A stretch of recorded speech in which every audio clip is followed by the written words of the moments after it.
जाता है और लौट भी कैसे सकता है। हम जानते हैं ये किस बादशाह के बेटों का दरबार है, ये किस शहंशाह के बेटों का दरबार है, ये किस ताजदार के शहजादों का दरबार है जिसकी अपनी शान ये है, आता है फकीरों पे उन्हें प्यार कुछ ऐसा, खुद भीख दें और खुद कहें मंगते का भला हो। मंगता तो है मंगता कोई शाहों में दिखा दो, जिसको मेरे सरकार से टुकड़ा ना मिला हो, और खुल के कहते हैं कर वक्त अजल सर तेरी चौखट पे धरा हो, जितनी हो कज़ा एक ही सजदे में अदा। इसलिए पीर का इंतखाब सोच समझ के करेंगे इंशाअल्लाह। मेरे सामने अक्सर नौजवान बैठे, अल्लाह इन नौजवानों को सलामत रखे। नौजवानों, भले ही कुछ फुसट लोग ना समझे मेरी बात, लेकिन आपका जहन तेज है, दौर नया, पढ़े लिखे दौर हो, दौर वाले हो। जब हम कच्चा मिस्त्री मकान बनाने नहीं रखते तो कच्चा पीर ईमान बचाने क्यों रखेंगे? सहमत है नहीं इस बात से? किसी आधे पढ़े लिखे डॉक्टर से दवा लोगे?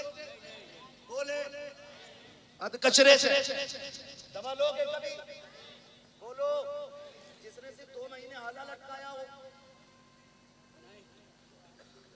मोहम्मद अली भाई कई कूले टेढ़े कर दिए, अब तो सर्कस वाले भी हाला लटकाते हैं, कई कूले टेढ़े कर दिए। इसलिए मेरे भाई आपसे गुजारिश है, पीर ऐसा तलाश करो जो हाथ यहां पकड़े रिश्ता मदीने वाले से जोड़ दे, रिश्ता हुजूर से जोड़े, रिश्ता हुजूर से जोड़े। और यही मकसद है। हम अपने इलाके में सभी की जिम्मेदारी है। गौर से मेरी बात सुनो। अभी आपने मुकम्मल गुफ्तगू मौलाना फुरकान रज़ा मंजरी से हुजूर की विलादत के हवाले से सुनी। हुजूर आए, कायनात की किस्मत सवर की। उनसे पहले आपने खतीबुल हिंद हज़रत अल्लामा मौलाना मुज़फ़्फ़र हुसैन साहब क़िबला से भी तकरीर समाअत फरमाई। बस मैं ये चंद मिनटों में अपनी बात समेटने लगा। बहुत गौर से मेरी बात सुने। हुजूर आए, बेटियों को जिंदगी मिली। मैं बेटियों से गुजारिश करूं, कभी सर से दुपट्टा उतरने लगे ना तो फिर मदीने वाले को याद करना, हुजूर को याद करना। कभी ये मत कहना मगरिबी तहजीब, तरक्की का दौर, फैशन, इसकी कोई औकात नहीं है। इज्जत किसी भी फैशन में नहीं, इज्जत सिर्फ हुजूर के तरीके में, सिर्फ हुजूर के तरीके में इज्जत। मेरी बेटी तेरे सर से दुपट्टा उतारने लगे तो कुछ सोचना या ना सोचना, लेकिन इतना सोचना ये दुपट्टा उसी मदीने वाले का तोहफा है जिसने हमें घर में बसने का हक अता किया है। हम तो ये खुल के कहते हैं, कहीं भी ले जाके बोलवा। मैं तो उस दिन गढ़ में था भाभीियों के, तो मैंने खुल के कहा था कि मैं ये नहीं कहता बरेली वाले झंडा लगाएं, मैं ये नहीं कहता अलादत वाले झंडा लगाएं। हर उस शख्स को झंडा लगाना चाहिए जिसके घर में बेटियां मुस्कुरा रही हैं। हर उस शख्स को झंडा लगाना चाहिए कि जिसके घर में बेटियां मुस्कुरा रही हैं। इसलिए कि घरों में अगर बेटियों की सदाएं हैं तो मेरे मुस्तफा के कदमों की मरकज है। मेरे हुजूर ने अगर बेटियों को जन्नत का टिकट न बनाया होता ना तो आज भी बेटियां जिंदा नहीं होती।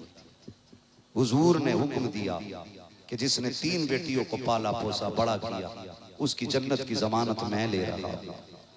तो जब 3 का ऐलान हुआ 2 वाला खड़ा हो गया, 2 वाले को जन्नत, फिर 1 वाला खड़ा उसको भी जन्नत, फिर हुजूर की चौखट से किसे क्या नहीं मिलता, फिर वो भी खड़ा हो गया जिस पे बेटी नहीं थी। आका मैं महरूम रहूंगा, फरमाया जिस पे एक बेटी ना हो, एक भी बेटी ना हो, लेकिन बेटी की तमन्ना दिल में हो, दिल थोड़ा ना कर, ये तमन्ना लेके मर जाना, मैं हाथ पकड़ के तुझे जन्नत में दाखिल करूंगा। समझ रहे ना मेरी? ये मेरे नबी ने पैगाम दिया। आपसे एक बात कह दूं, बुरा तो नहीं मानेंगे, और मानोगे भी तो क्या कर लोगे। मुझे आपने नहीं, सरकार ने बुलाया। सुभान अल्लाह है, मैं हुजूर की ड्यूटी कर रहा हूं, आपकी नहीं, मदीने वाले की नौकरी कर रहा हूं। बात कान खोल के सुने। पहले भी बेटियां मारी जाती थी, पहले 55 में बेटी मार दी जाती थी, अब जवानी में बेटी मारी जाती। कैसे? कभी 10 लाख की डिमांड बेटी मार देती है, कभी 500 की बारात की भीड़ बेटी मार देती है, कभी बुलेट की डिमांड बेटी मार देती है, कभी 4 व्हीलर की चॉइस बेटी मार देती है, और कभी बाप की गरीबी बेटी मार देती है। कभी घर की तंगदस्ती बेटी मार देती है। आप कहें कैसे? मैं कसम खा के कहता हूं, बाप की कमर 7 बेटियों को पालने में नहीं झुकती, एक बेटी को रुखसत करने में झुक जाया करती। मैं इस इलाके में रहा हूं और पूरे हिंदुस्तान की कंडीशन ये, इल्ला माशाअल्लाह, जो जगहें अच्छी हैं उन्हें सलामत अल्लाह रखे, मगर जो नहीं अल्लाह उनकी हिफाजत फरमाए, उन्हें बेहतर कर दे। हालात ये हैं, मैंने रात को मोहम्मद अली भाई ये बात कही थी और फिर कह रहा हूं, ये जो तुम पक्की करने में बेटी के बाप का कलेजा फाड़ देते हो ना, ये पक्की करना बंद करो। पक्की करने में कितने लोग जाते हैं? बोलो ना, अरे तुमको मुक्के लगाते हैं ना। मैं तुम्हें बता रहा हूं दीन क्या है। 50 से कम मेरा भाई कह रहा कहीं नहीं जाते। मेरी नॉलेज के मुताबिक 150 तक जाते, 150 तक। और कितने आते हैं, चलो बिलग्राम शरीफ, चलो मैं तुम्हें दिखाऊं, कहते हैं दुआ करते हैं। हजरत लोग आते हैं, देख के चले जाते हैं, ये कहते कहते बाप की आंखें भर आती हैं। ये हमारे बुजुर्ग दुआएं देते हैं, पूछते हैं क्या बात है, बाप कहता सरकार बात इनकार की नहीं है, आज नहीं तो कल रिश्ता हो जाएगा। तू किस बात का है? जब पहली बार देखने के लिए लोग आए थे तब 10,000 का कर्जा लेके नाश्ता कराया था, जब दूसरी बार देखने के लिए आए थे तब 10,000 का कर्जा लिया था, जब तीसरी बार देखने आए थे तब 10,000 का कर्जा लिया था। ओ गैरत कर, आज उसके बेटे आगे बेटी है, कल तेरे आगे भी बेटी होगी। तुम्हें खुदा का वास्ता रिश्ते इतने सस्ते कर दो ताकि गरीब की बेटी मुंह पे दुपट्टा डाल के न रोए, बल्कि जब किसी गरीब को अपनाने के लिए, खाली हाथ कोई लेने के लिए कोई अमीर आए, मुस्कुरा के कहे शुक्र है मौला तूने मुझे मोहम्मद की उम्मत में पैदा कर दिया। ऐसे हालात बना लो कि बेटी इस बात में फख्र करे मैं हुजूर की उम्मत में पैदा करेंगे इंशाअल्लाह। डकैती बंद करेंगे। फौजी भाई सुने, मैं आपको बता दूं, सारे लोग सुने कान खोल के, बिना चैन लिए तो दूल्हा ही नहीं बन रहा है। जंजीर चाहिए गले की, क्यों बकरा है कि भैंसा है? ऐसी अम्मा का दिमाग, दामाद को सोने की अंगूठी जरूर दूंगी। और ये तो देख बेगैरत, जिसे दामाद बनाया है निकम्मा है। अंगूठी की बजाय ये हराम काम न करके उसके हाथ में पैसों की कट्टी रख, उससे क्या अगर भिखारी है तो ले ये मैं तुझे दान कर रही हूँ, इससे जाके हलाल लुक़्मे कमा, मेरी बच्ची को भी हलाल खिलाना, उसके बच्चों को भी हलाल खिलाना, ये तालीम दे। खुदा की कसम, जब नस्लें हलाल रोजी खाती हैं तो डांसर नहीं फिर मुस्तफा के दीन की सिपाही बना कर। हलाल रोजी भी बड़ी जरूरी, खत्म कर दो मेरे भाई, सरकार बैठे, आपसे हाथ जोड़ के कहता हूँ खत्म कर दो ये डिमांड है, पक्की करने के तमाशे बंद करो। फोन पे भी तारीफ बन सकती है, फोन पे भी सारी बातें तय हो सकती हैं। किसी बाप की बेटी के बाप का जाके बोझ ना बनिएगा, बदलेंगे इंशाल्लाह अपने आप। कितने नौजवान भीख मांगेंगे शादी पे, हाथ उठा के बता दे। कोई नहीं मांगेगा ना, कोई नहीं मांगेगा ना इंशाअल्लाह, वादा करें नहीं मांगेंगे इंशाअल्लाह। और याद रखिएगा, ससुराल के देने से कुछ नहीं होता है, आमीना के लाल के देने से गुजारे होते। समझ रहे हैं ना मेरी बात? हालात क्या है, बहुत सुने। सरकार को मसरूफ रहना, सुबह भी मिलना, लोगों से दुआएं भी करनी है, और फिर तबीयत भी अलील है। मैं बहुत ज्यादा वक्त नहीं लेना चाहता, आखिरी बात बताना चाहता हूँ, सुन लीजिए दिल थाम करके। मेरी बातें खुश्क बहुत रहती हैं, लेकिन याद रखें मेरी तकरीर तबे यार को बेचैन करती है। सबब क्या है? वही कहता हूँ जो दिल पर गुजरती है।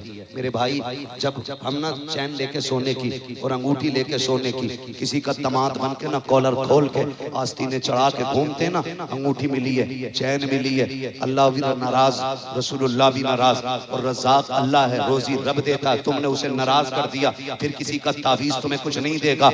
रोजी चाहिए तो पहले अपने रब को राजी करना पड़ेगा, और जब रोजी के दरवाजे बंद होते हैं तो फिर मेरी कौम गुनाहों की तरफ बढ़ती है। कितने बेचारे नादान ऐसे भी हैं कि जो सूद का बाजार कर्म करे बैठे हैं, प्याज की दुकानें लगाए बैठे हैं। याद रखिएगा, इसमें पैसा बढ़ता दिखाई देता है, लगता है तुमने बहुत कमाया है, लेकिन जितना सूद ब्याज ले रहे हो उतनी आखिरत तबाह करते जा रहे हो, जितना हराम के सिक्के लेकर के आ रहे हो। खुदा की कसम, तुम अब खुद को और अपनी नस्ल को जहन्नम में धकेलते जा रहे हो। गौर कीजिएगा, 1 रुपया ब्याज का खाना सगी माँ से से 70 मरतबा जिना करने से ज्यादा बड़ा गुनाह है। मैं पूछना चाहता हूँ, गैरत आनी चाहिए। कभी गैरत की वजह से आप इतना रुक जाएं कि हराम का रुपया ना खा के फाका कर लें और उस फाके में अपने रब को आवाज दे दें। खुदा की कसम, रब इतना देगा तेरी कुछ तो और नस्लों के गुजारे होते चले जाए। हेलो, यही सुभान अल्लाह, सुभान अल्लाह। मसला के हालात रखे। नारे तकबीर, नारे रिसालत, मसलके आला हजरत, औलादे गौसे आजम, नारे तकबीर, सुभान अल्लाह, सुभान अल्लाह। मुझे बात याद आ गई, एक मौलाना बयान फरमा रहे थे, माजरत चाहूंगा सरकारों से, तवज्जो करें बहुत गौर से, माशाल्लाह तवज्जो है ना। मुझे बात याद आ गई, सुने। कई बार लोग ये कहते थे हजरत मेरे घर नहीं आए खाने के लिए। कई बार ये भी कहते थे, हमसे ये भी शिकायत होती है हजरत जलसे में नहीं आए।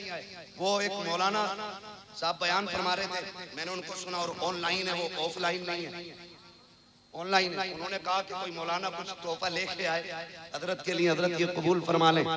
तो कोई थे वो साहब, कौन थे मैं नाम नहीं जानता, उन्होंने भी नाम नहीं खोला ताकि इज्जत बची रहे। तो हजरत ने कहा नहीं नहीं ना दे मुझे। उन्होंने जिद की, फरमाने लगे ये तो उस जगह का पैसा है, ये तो तुम्हारा नहीं है, ये तो तुम नाजायज लेके आए हो। हाँ, मदरसे का पैसा है, जानते हो।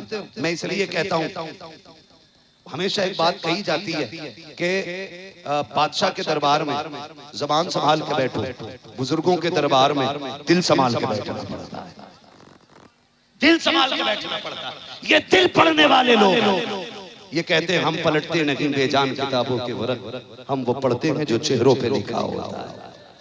तो इनकी बारगाह में दिल पढ़ा जाता है। दिल अगर चाहते हो ना सरकार, मैं जानता हूँ कई बार लोग कह देते हैं ना, मैंने हजरत को छप्पर से निकलते देखा, छप्पर से। यहाँ ये लाजिम नहीं है मोटे गद्दों पे बैठे हैं, ऐसी गाड़ियां। मैं अगर कोई कहे मेरे पास है रिकॉर्ड मौजूद है, जिस छप्पर में अच्छा भला आदमी जाना पसंद नहीं करेगा, मैंने इनको वहां बैठे देखा। इसलिए कि मैं समझ गया कि ये छप्पर तिनकों का जरूर है, लेकिन इसमें हराम के सिक्के नहीं लगे हैं। भाई हलाल लुक़्मे हम अपने करें, सूद भी आप से बचे, हलाल रोजी रब से मांगे। रब इतना करीम है, पुकारने वालों को देता है। और यही काम हमारे बुजुर्गों का है, बंदों को खुदा के करीब कर देते हैं, खुदा के करीब कर देते हैं। तौबा इस्तग़फ़ार कराना, नमाजों का पाबंद बनाना, हराम रोजी से बचाना, ये इनकी तालीम रहती है। क्यों कि जब आप ये काम करने लगेंगे, अल्लाह आपके रिज़्क़ में बरकतें अता फरमाने लगेंगे। करेंगे इंशाअल्लाह, अल्लाह आपको बरकतें अता फरमाए, जज़ाए खैर अता फरमाए। आज जरूरत है, मेरी पूरी तकरीर का मासल ये है, पीर मर्द कामिल को बनाए। पीर समझने ना मेरी बात, पीर मर्द कामिल को बनाए। कामिल बंदा होना चाहिए जो शरीयत को भी जानता हो और तरीकत को भी जानता हो, जिसे तसव्वुफ भी आता हो, जिसे शरीयत भी आती हो। और रात भी देख लिया करो उसकी, इसके रत जगह कैसे, इसकी महफिल ऐसी है तो तन्हाइयां कैसी है, ये भी जरूरी है देखना। अगर उसकी तन्हाइयां महफिलों से ज्यादा खूबसूरत है तो समझ लेना वो सिर्फ वली नहीं है, बल्कि वली करबला के दुनिया में। ऐसे शख्स का इंतखाब करें, फिर देखें अल्लाह कितना मुकद्दर सवार है, कितना मुकद्दर सवार है। सिर्फ अल्लाह अल्लाह करने से अल्लाह ना मिलेगा, अल्लाह वाले हैं जो अल्लाह से मिला देते हैं। पीर का मतलब अल्लाह और उसके रसूल के करीब करना है। पीर का मतलब अल्लाह और उसके रसूल की बातें आपको याद दिलाना है। ऐसे शख्स को पीर बनाए जो मर्द कामिल हो। और ये जो बोझ हो गया है ना, बेटियां जहेज की वजह से मर रही हैं, ओ भाई बेटों को ना बैंक बैलेंस ना समझो, हिसाब लगा रहा बैठा बैठा, कल्लन 10,000, अच्छन 20, बब्बन 30, और कोई भी एक नाम ले लो, रफन कह लो कि कफन कह लो। 4 बेटों के 40 लाख जोड़े बैठे। अल्लाह कादिर मुतलक है, शेरा बंदने में देर लग सकती है, मौत आने में नहीं लगी। इसलिए अपने बेटे को डकैती का सबब ना बनाना। अगर बना सको तो अपने बेटे को किसी गरीब घर का आसरा बना देना, किसी कमजोर बच्ची का सहारा बना देना। फिर तुझे मरने में देर है, रब को तेरी कब्र को जन्नत बनाने में देर नहीं लगेगी। करेंगे इंशाअल्लाह ऐसा। करेंगे इंशाअल्लाह। आप निकाह आसान कर दें, उम्मत का जीना मुश्किल कर दें। बातें बहुत सारी हैं इंशाअल्लाह, कभी जिंदगी होगी तो फिर बात होगी। फरमाया गया लक़द कान लकुम फी रसूलिल्लाहि उस्वतुन हसना, मेरे महबूब की जिंदगी, मेरे महबूब की जिंदगी बेहतरीन नमूना है। हुजूर के किरदार को अपनाएं, बचपन से लेकर जवानी तक, पैदाइश से लेकर के कब्र तक के सारे हालात मौजूद हैं, सारे हालात मौजूद हैं। जिंदगी कैसे गुजारनी है किसी और से नहीं, मदीने वाले से सुनेंगे इंशाअल्लाह, सुनेंगे इंशाअल्लाह। हाँ, अल्लाह ताला हम सबको मुस्तफ़ा जाने रहमत के गुलामों में कबूल फरमाए। भाई आपसे ज्यादा दर्द हमें है। आप इंशाअल्लाह देखना जब दुआ होगी तो इनके लिए भी दुआ होगी। आप परेशान क्यों हो रहे हैं? हम हर महफिल में दुआ करें। शिजरा नहीं बैठे, सरकार बैठे हैं, तबीयत ठीक नहीं है। हम बस ये चाहेंगे कि थोड़ी देर सरकार रईस उल अम्बिया के नसीहत आमेज कलिमात हमारे कानों तक आ जाएं, ताकि ये गुफ्तगू हमारी बख्शिश की जमानत बन जाए और आखिरत के लिए हमारी सनद बन जाए। खुदा पूछे कहाँ थे 2 अक्टूबर, तो हम कहेंगे मालिक महफिल सजी थी तेरे नेक बंदों की, उसमें तेरे महबूब का शहजादा आया था, उसने गुफ्तगू की थी, हम उसी की महफिल में बैठे हुए थे। इंशाअल्लाह आकाज़ादों के कदमों की बरकत से हमारा आना भी कामयाब होगा, हमारा जाना भी कामयाब हो जाएगा। लक़द कान लकुम फी रसूलिल्लाहि उस्वतुन हसना, मेरे महबूब की जिंदगी आपके लिए बेहतरीन नमूना है। ठीक है, अल्लाह ताला हमें हुजूर के उसवे हसना पर अमल करने की तौफीक अता फरमाए। अब मैं गुजारिश करूंगा